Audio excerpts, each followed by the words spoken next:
Welcome in, everybody, to a Breaking News Football 24/7 edition, our second day in a row of some breaking news reaction, and this time it's for a massive, historic extension for all-pro running back Saquon Barkley, making him the highest-paid running back in NFL history. The deal came in at 2 years, $41.2 million.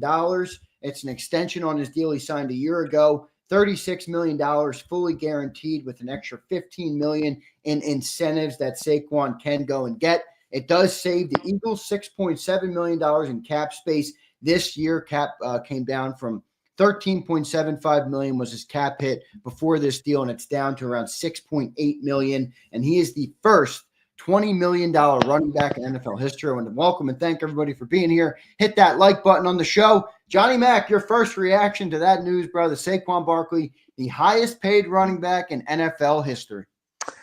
Yeah, I'm glad you brought up the cap part of it because I see a lot of people losing their mind on social media about the Eagles not getting it. Trust me, the Eagles are getting something in return. That's sort of the trick that they use. Right. And to get the cap number down, you reward the player. So it's interesting, I always say, and I'm far from the only one, a bunch of us always say the NFL is a copycat league. Nobody copies the right things. Everybody should be looking about how the Eagles do business, not worrying about signing good but not great players in free agency. If you just think about it from a player's perspective, you just got rewarded with a bunch of cash up front. Agents around the league, players around the league notice that. They say, if you go to Philadelphia and perform, they're going to reward you. And then just the idea of doing this, if you think about it, this one wasn't in my purview because the Eagles aren't even to the new league year. They signed Saquon Barkley originally in this league year that's going on as we speak, and they extended him before it was over, which you rarely see. I can't think of that happening. We talked about Zach Bond during the regular season. Players like that, you could extend them for one-year deals. That kind of stuff happens. But, he already signed a big money deal, especially for his position in this same league year. And he didn't get to the end of it, and they gave him an extension. So that's part of the trick as well. They generally extend players a year before anybody else even contemplates it. They just do things early, and that, there's some, you have to believe in yourself. You have to believe in your evaluation, but there's some danger in that. But the good, I think, far outweighs the bad, and most teams are too either cheap, let's be honest, or afraid to do things like that. And the Eagles try to seize the moment, and they deserve credit for it. And we'll see how it works out. But I guarantee you the part that, and now we can stop talking about running backs and getting Saquon Barkley's numbers. Now they're going to ride. They're going to ride him until the wheels fall off, and that's pretty much. And again, I go back to the Vic stuff, and I was just on with Mike Gill locally in South Jersey. I go back to last summer. I said it on the show this morning. It's like, all right, they're going to pay everybody on offense, and they're going to say, Vic, go figure it out on defense. It's basic. And it seems to be staying in that philosophy. Well, I'm super happy that they were. Look, John, I think there's an element to this too, that Howie's great with the cap and all those things, and we can talk about that till we're blue in the face. But there's no way anybody can tell me that players across this league don't look at what they do in Philadelphia with their way they reward players who play well here and want to come and play in Philly. I think it has a huge impact. I think this is another example of it for Howie Roseman, and the cap is all great, and he's going to do that. He's always done that very well and getting even better at it now. But I think it's a huge thing that the way he treats the players that come here, that perform, and I think it's a big thing across the league, the way Howie handles this. Oh, no doubt. I mean, pay attention to the date, because the date is important too, because he does this basically a week before free agency as a signal to everybody else. Right. Um, that's part of it as well. Great But point by you. rewarding players, and again, you look at, I think Adam Schefter broke it. I think he did. If somebody else did it before him, I apologize, but that's where I saw it first. Um, and people get caught up in these numbers, and I say it every year. I'll say it when free agency starts. These are agent-driven numbers. This is not the real contract. This is you're going to see when this contract is ultimately filed with the NFLPA. It's going to look a lot more favorable to the Eagles than it does right now. They'll be able to get out after 2 years, as typically. But the player is rewarded after an historic season. He's still got tread left on the tire, and it's a big signal to other players and other agents in the league that, hey, we should want to do business with the Eagles. Because from a player perspective, it seems to me fans get caught up in average annual value. First 20 million plus running back. From a player perspective, it's about the guaranteed money up front. Right. That's what they're looking at. That's what they want. That's 36 million of it guaranteed in this extension, Johnny Mac. Exactly. And that's the biggest concern for them. All the other stuff is fan driven, media driven, whatever you want to call it. And the Eagles have a history of, if you're going to perform, and certainly to the level Saquon did, they're going to reward you. Especially if you're on offense. Yeah, no doubt about it. They certainly have done that here with Saquon Barkley. And the move, John, we talked about the cap space, and we'll see exactly how it files out. But it looks like they're saving in cap. And Jeff Kerr just put out a tweet. The Eagles have created just over $10 million in cap space over the last 24 hours. Obviously talking about James Bradbury, Darius Slay, and now the move with Saquon Barkley. Maybe they're gearing up, John, for another move in the pipeline. You never rule it out with Howard.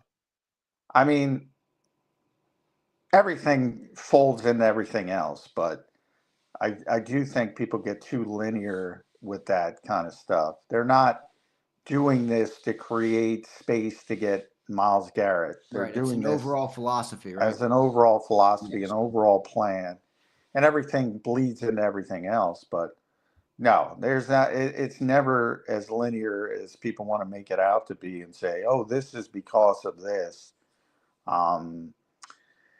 The Eagles have this. We were talking, before Bradbury got released.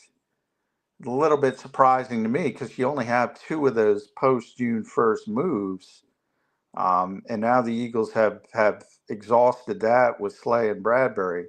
And I should say this is all pending, because Slay could still change his mind, come back. Right. None of this takes into account till March 12th. So these moves are all not official yet. This contract will not be filed until March 12th. And then we'll get to see how quickly it gets through the NFLPA, and we'll get to see it. But yeah, it's not about, they're going to make a big move for insert name. It's about, they had to create a certain amount of cap space to get where they wanted to be to begin with. Right.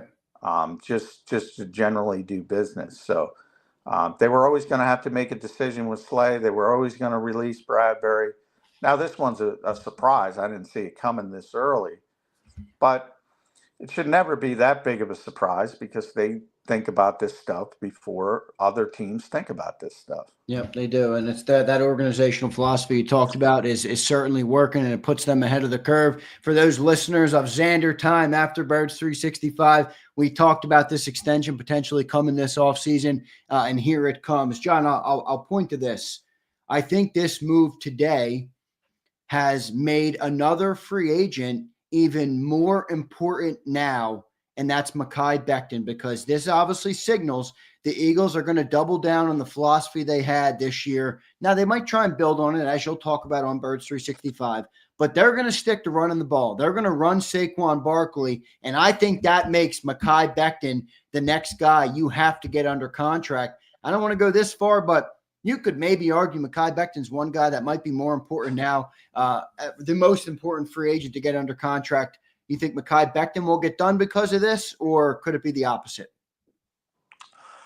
No, I mean, yeah, I can't call him the most important because Zach Bond is still out there.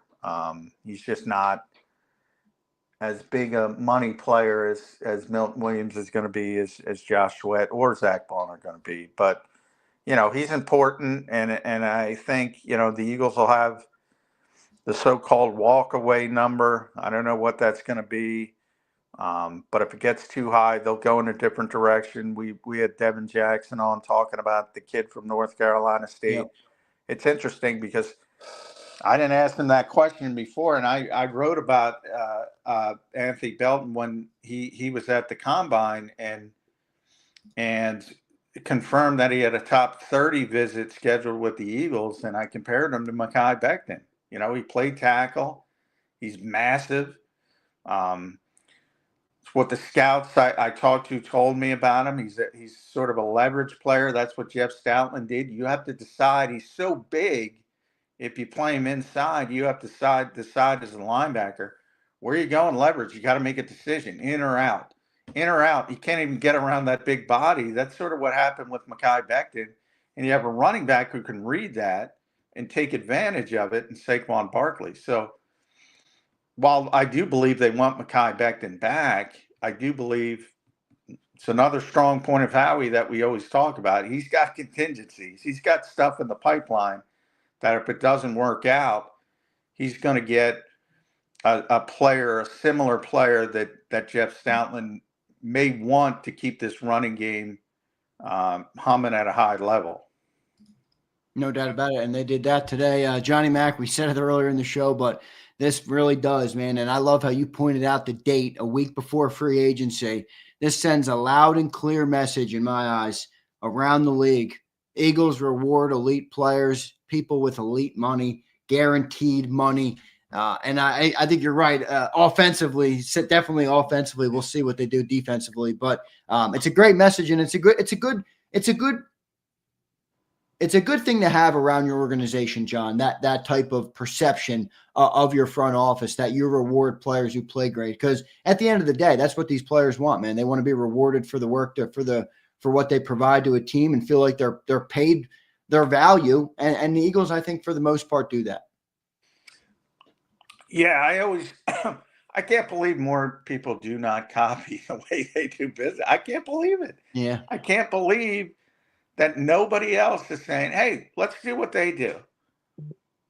Everybody copies schemes and philosophies, and I want to copy Vic's scheme. I want to do this. I want to run motion like Sean McVay.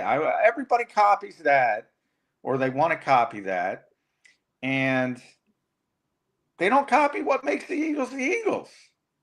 And this is the kind of stuff that makes the Eagles the Eagles. Now you got it again.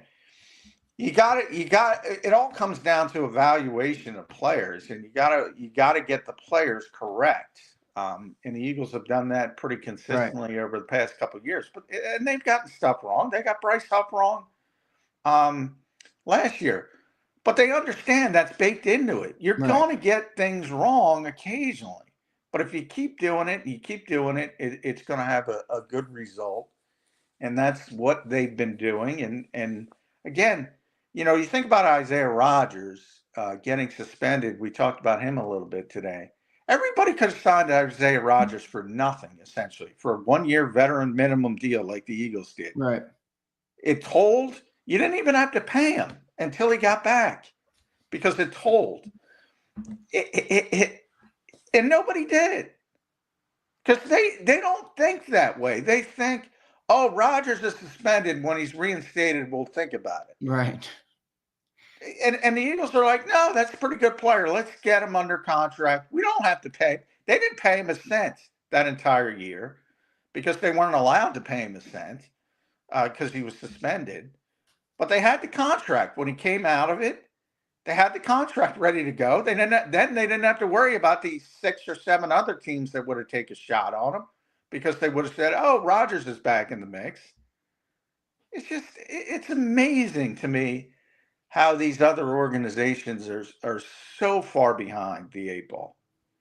It's amazing, man, what Howard Roseman and that whole front office are doing. It's, really, really incredible stuff. A great clip floating around of Howie and Saquon embracing after the Super Bowl win. And obviously a good clip now in hindsight with the big contract extension coming in. Here's a super chat, Johnny Mac, for you. Bird Gang checks in. He says, I love how John always brings us Eagles fan back down to earth by elevating the conversation. He's such a mood killer, but we love John anyways. That's a great. I don't even know what mood did I kill. What did I bring down? I'm just trying to explain. John, I view that as a relatively positive super chat. I don't think you should take it personal. I think it's. But in this instance, I don't know what mood I killed. Everybody's all jacked up at the highest paid running back in NFL history, and come on.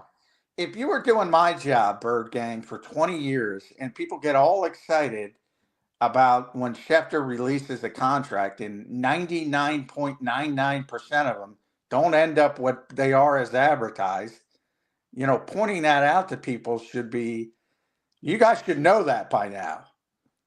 You guys should know that by now. And that's everybody. That's not picking on Saquon. That's not picking on the Eagles. Every contract you will see on March 12th will all be agent-driven numbers, and they will not be as good when the contracts are actually filed. But the truth, I do understand that agent-driven stuff, but as it on the surface right now, I know it hasn't been filed yet, but $36 million fully guaranteed is a pretty good nut, right? I mean, that's pretty good. That's pretty good guarantee for this 2-year deal. Yeah, that's tremendous for the running back position, and that's the number you should be focused on, not the average annual value, not the 4 years, because a lot of people. I'll tell you why I like the incentives part of it, John, because he reached a lot of incentives this year, and you talk about potentially will he be able to replicate that season? Well, now he has a little bit of motivation to go out there, and have another amazing season. Work his butt off this. Not that he wouldn't do that anyway, but I think it's good to give him in there and reward him if he does reach those accolades. Yeah, I'm kind of torn on incentives because a lot of them are sort of, and you have to see what they are. But yeah, I don't know. Saquon's one of those guys. He seems to hit every incentive he got, yards, but whatever it was, Pro Bowl, All Pro. He felt like he hit them all, man. Yeah. When you got a player like this, it doesn't. It doesn't. Like Zach Bond getting an incentive for making the Pro Bowl, that was kind of funny because he laughed at it. Yeah, but, I understand that side. When you get a player as high profile as Saquon, I'm sure it'll be, reaching the championship game, reaching the Super Bowl, gets an extra $250, whatever, that kind of stuff, and that's fine. That's but he's gonna fight for that stuff anyway. As far as the touches, because I got a lot of people concerned with that. The Eagles are generally not in the business of paying, past performance. It's about what's coming up. Right. I saw an Honest NFL tweet about that. Yeah, I mean, and that's how everyone should be. It's nice to reward players, and it is a reward for last year, but they make no mistake, they're gonna. Don't worry about finding Sonic the Thunder. They ain't looking for a compliment. If he's healthy, he's going to be on the field. Yeah, we'll see what ends up happening. John, any other candidates you think right now while we're in this restructure mode, I think Lane Johnson makes sense. I think there's some other guys out there you could see restructure because, as you said, many people will point to it being for a specific player, but it's organizational. It's what gives them the best chance to win. John, we talk about margin for error all the time. I mean, the more the Eagles make these good moves, these good contract decisions, and make the right decisions on evaluation of players, they improve their margin for error. So the Eagles are going to keep doing this, whether it's for one specific move or not. Anybody you see in the pipeline that could be coming next? No, talking about this type of extension, there's a difference. No, I more meant restructure. Yeah, just to free up cap space. Yeah, restructures are basically levers, that Howie can pull at any time. I can't even tell you how many times Lane has had his contract restructured. Yeah. He doesn't even have to agree to it.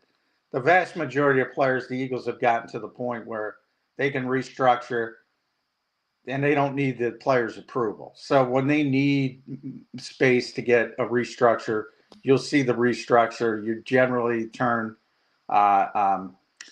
you turn future money into a roster bonus, and you get it that way, and you put on voidable years. He doesn't even need people's approval to do that. So I think that's another sort of misunderstood thing. And those are always, Jalen Hurts will start to be in that category. I was very going to soon. say, is Jalen Hurts coming next? Yeah, and he won't need approval. He won't. That's already those levers are already in his contract that they can move the money around, and the player's not losing money. He's getting money. He's getting more money. Which is why they allow it, because they know they're not losing any money. Yeah. Exactly. So I think that's another thing that's generally misunderstood. When he needs it, he will dip into it, and it's generally Jalen Hurts, A.J. Brown, Lane Johnson, Jordan Mailata, all the big contracts. That's Devontae Smith. That's where you do it with, and they can push those levers at any time if they need a little bit of space to get something done. Yep, we'll see what ends up happening. Johnny Mac, your final thoughts on this massive extension for Saquon Barkley. I'll read out the numbers one more time for those who missed it. A 2-year deal for $41.2 million. There is $36 million fully guaranteed. There's $15 million in incentives. We will see what they are. The move, as it looks right now, I listened on NFL Network, it looks like it saves $6.7 million in cap space. The cap hit was supposed to be $13.75 million this year. Looks like it's now down to around 6.8. So those numbers could change. We'll see if there's any more clarity that comes out on those. But it does look like the Eagles will save some cap space, and he's the first $20 million running back ever in NFL history. Johnny Mac, your final thoughts on this deal, brother?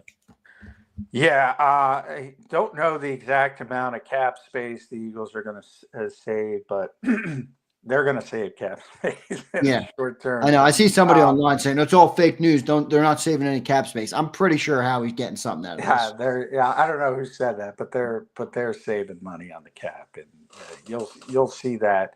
And that's they're giving them $36 million up front, and they're going to save money on the cap. So that tells you how malleable the cap is. Right. No doubt about it. John McMullen, great stuff, brother. We appreciate you checking in right now for some extra football 24/7. John, I asked you this morning, what do you think we'll have another football 24/7? Yeah, we got it at 10 a.m. with Bradbury, and here we are again at 3:16 in the afternoon kicking it off. I was 0 for 2 on that one. I know, man. And a little bit surprised they didn't wait till after June 1st. But again, with Bradbury, but they kind of did him dirty, so maybe they just wanted to give him a head start. So good for the Eagles there as well. Yep, seems like they take care of their players. Johnny Mac, great stuff, brother. I'll catch you tomorrow morning on Birds 365. All right, thanks, everybody. All right, there's John McMullen here on the show. Great stuff from Johnny Mac. And breaking news, man, this is awesome deal. This is an awesome deal for the Eagles. It's awesome for Howie. It's awesome for Saquon Barkley. It's awesome for anybody that looks at the Eagles and says, do I want to play in Philadelphia?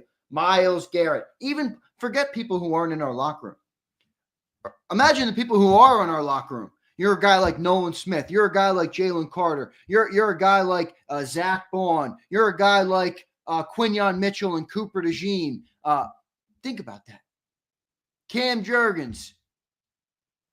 I'm in the Philadelphia Eagles organization, and if I play great, if I show them that I'm going to play my heart out and leave it all on the field, and I'm good, I'm going to be taken care of.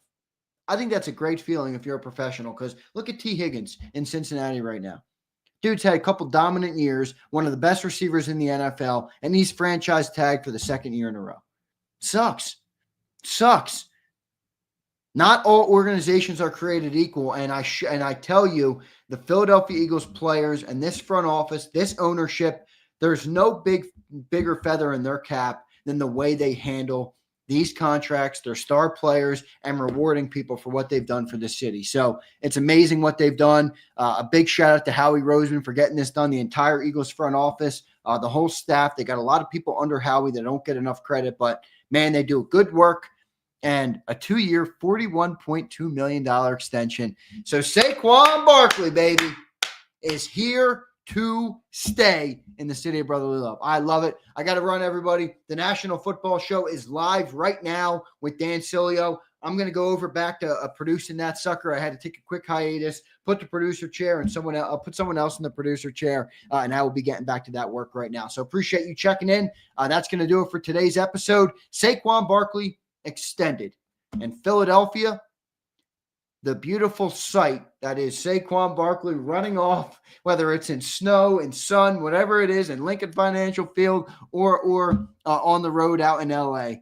Those runs will be here to stay, so we'll be able to watch them for a couple more years longer. I appreciate you all for watching. See you next time, everybody.